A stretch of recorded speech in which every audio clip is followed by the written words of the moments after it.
నమస్కారం గురుగారు. శుభమస్తు తల్లి. గురువుగారు, వినాయక చవితి రాబోతుంది. వినాయక చవితి ఏ విధంగా జరుపుకుంటే మంచిది? ఒక్కొక్కరు ఒక్కొక్క రకంగా జరుపుకుంటారు. ఎలా జరుపుకున్నా అసలు దాని యొక్క పూర్వోత్తరాలు, పుట్టు పూర్వోత్తరాలు అది కొంత మాట్లాడుకుందాం. సంతోషం. పార్వతీ పరమేశ్వరులు సృష్టికి తల్లి తండ్రులు మనం అంతా ఒప్పుకుంటాం. మరి హృదయంలో అట్టే పెట్టుకొని ఎప్పుడు కోరుకుని ఏ కష్టం వచ్చినా ఆ హృదయంలో తల్లిని తండ్రిని కొలుచుకొని చెప్పుకుంటాం, మనుషులకి చెప్పినట్టుగా. అలాగే ఆ అమ్మవారు మరి దరిదాపు ఒక లెక్క ఒక్కొక్కరికి ఒక్కో రకంగా పురాణ ఇతిహాసాల ప్రకారంగా చెప్తూ ఉంటారు. మానస సరోవరం అనేటువంటిది ఇప్పుడు టిబెట్లో ఉంది.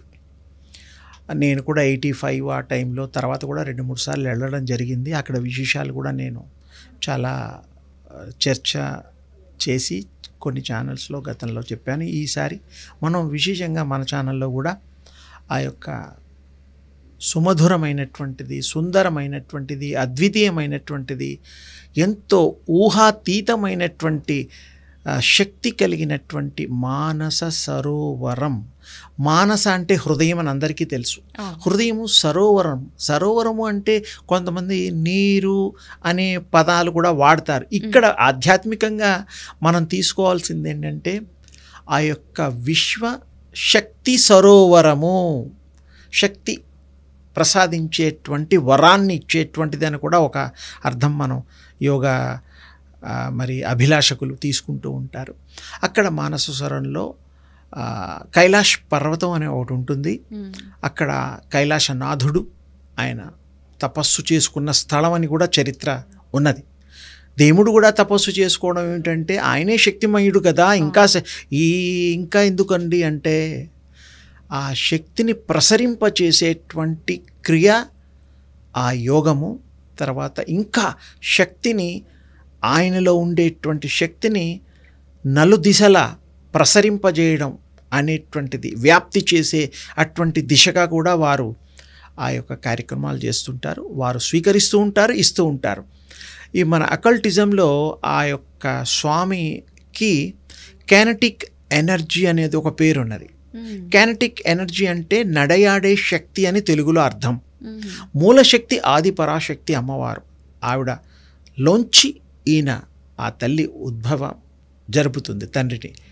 ఆ తండ్రికి ఎప్పుడు ఆ శక్తి అపారంగా విశేషంగా ఇస్తూ ఉంటుంది. అందుకే ఆవిడ ఒక తల్లి మూలంగా ఉంటుంది కాబట్టి మూలశక్తి ఆదిశక్తి. పేరే ఆది అంటే మొదలు. ఇదేమో కైనెటిక్ ఎనర్జీ కాబట్టి మరి ఈ స్వామి నడయాడే శక్తి వంతుడు కాబట్టి అందుకని ఆయన గారు అక్కడ తపస్సు చేసుకుంటూ ఉండేవారు. ఆ తల్లి మరి మానవ రూపంలో మనం రోజు స్నానం చేసే పద్ధతుల్లో ఉన్నట్టుగా అప్పట్లో ఆ తల్లి మానస సరోవరంలో ఆ తల్లి స్నానాలు ఆచరించడాలు, ఆవిడ కార్యక్రమాలు అక్కడి నుంచి జరిగేవి. అయితే మరి అందరికీ తెలిసిన విషయమే, అమ్మవారు స్నానం చేయడానికి వెళ్ళి వచ్చి గృహంలో సరే మార్చుకోవడం ఇలాంటివి లోపల కొన్ని కార్యక్రమాలు చేయడం కోసం, ఎవరు రాకుండా ఉండడం కోసం కాపలాగా మన స్వామివారిని సృష్టించి అక్కడ అన్ని శక్తులు ఇచ్చి కూర్చోబెట్టినట్టుగా మనం కథలు వింటున్నాం, చరిత్ర చెప్తోంది. అప్పుడు స్వామివారు రావడం, ఆయన అడ్డగించడం, సూక్ష్మంగా చెప్తున్నాను తెలిసినది కాబట్టి, లేకపోతే ఇంకా వివరించేవాడిని. ఆయన గారికి కోపోద్రేకులై ఆపినందుకు గాను ఆ శిరఛేదన చేయడం, తర్వాత గజాసురుణ్ణి, అదే ఒక ఏనుగు ఆ యొక్క తలను తీసుకురావడం, మళ్ళీ పెట్టడం, ఆ తల్లి వృత్తాంతం అంతా చెప్పడం, మొత్తానికి ఆయనని ఆ విధంగా ఈ యొక్క ప్రపంచానికి అందించినటువంటి జగన్మాత మరి తండ్రి ఈశ్వరుడు, ఆ యొక్క వినాయకుడి యొక్క జననము, తర్వాత వారికి ఒక వరం కూడా ఉంది స్వామివారికి. కొంతమంది గణేశుడు కూడా అంటారు, గణాలకి ఈశ్వరుడని, అది కూడా ఉంది. అదేమిటంటే స్వామివారికి ఏ పూజ చేసినా మానవులే కాదు దేవతలు సహితం విఘ్నేశ్వర పూజ, గణేష పూజ, వినాయక పూజ అంటూ ఉంటాం కదా, అది చేసిన తర్వాతే ఓం ప్రథం అన్నట్టుగా ఇది పూజ అయిన తర్వాతే వేరే కార్యక్రమాలు వేరే దేవుళ్ళే చేసుకోవాలి. అప్పుడు పెట్టేశారు. అనుగ్రహం స్వామివారికి ఆ యొక్క వరం ఇవ్వడం జరిగింది. దానికి ఇంకా వృత్తాంతం కూడా ఉంది. ఇక్కడికి ఇంతవరకు తీసుకుందాం. ఆ స్వామివారికి ఇప్పటికి కూడా ఏ పూజలైనా కూడా వినాయక పూజ లేకుండా, గణేష పూజ లేకుండా మనకి ఏది మొదలు పెట్టాం.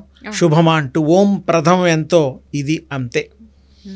ఆ యొక్క శక్తి పుత్రుడు కాబట్టి, ఇష్టుడు కాబట్టి, మరి ఆ తల్లి ఆదిశక్తి పుత్రుడు కాబట్టి స్వామివారికి కూడా ఇష్టుడు, అందులో పెద్దబ్బాయి. అందుకని వారికి శక్తులు ఇవ్వడమే కాకుండా కోరికలు తీర్చేటువంటి ఎంతో సంపన్నమైనటువంటి ఆయుధాలు ఉన్నాయి. సిద్ధి బుద్ధి అనే తల్లులు అందరూ కూడా ఆయనకి పరివారం కూడాను. ఇవన్నీ అందరికీ ఎక్కువగా తెలుసు కాబట్టి నేను సూక్ష్మంగా చెప్పడం జరుగుతోంది. గొప్ప దేవుడు అమ్మవారి తర్వాత అయ్యవార్లు ఉన్నారు, కానీ మరి పూజ మొదటి పూజ, తొలి పూజ అందుకునేటువంటి స్వామి కాబట్టి శుభాలు కూడా మొదట్లో వారే ఇవ్వడానికి మనం కూడా స్వామి యొక్క పిల్లలం కాబట్టి, అందుకని వారి అనుగ్రహం పొందడం విశేషం కాబట్టి ఈ వినాయక చవితి, గణేష చతుర్థి ఇవన్నీ ఏ పేర్లైనా వారి కృప పొందాలి అంటే తప్పకుండా మనసా వాచ చక్కగా వారికి పూజ చేసి వారికి కావాల్సిన నైవేద్యాలు పెట్టి మన ఇంటి పాదంతా కూడాను వారిని కొలిచి సేవించి ధన్యులవుతూ వారికి అశేషమైన విశేషమైన ఆ యొక్క భగవద్ అనుగ్రహాన్ని మనం పొందొచ్చు. మనకు అర్హత ఉంది. ఆ స్వామి ఎంత ఆప్యాయంగా, ఎంత మనోహరంగా మన్ని వీక్షిస్తాడు, చూస్తారు, అనుగ్రహిస్తాడు. మన యోగక్షేమాలన్నీ దగ్గరుండి నీడలాగా ఉంటూ మనని కాపాడేటువంటి స్వామి. అందుకోసం ఈ యొక్క విశేషమైన ఈ పండగని మనం ఎంత బాగా జరుపుకుంటే అంత బాగా స్వామి కృప కలుగుతుందని తేలికపాటి మాటల్లో చెప్తున్నాను. ధన్యులు కండి. వచ్చేది విశేషంగా జరుపుకోండి. ఆ రోజు మరి చిత్తా నక్షత్రం కూడా చూచుకొని ఆ టైంలో చేసుకుంటే ఇంకా విశేషమైన ఫలితాలు దక్కుతాయి.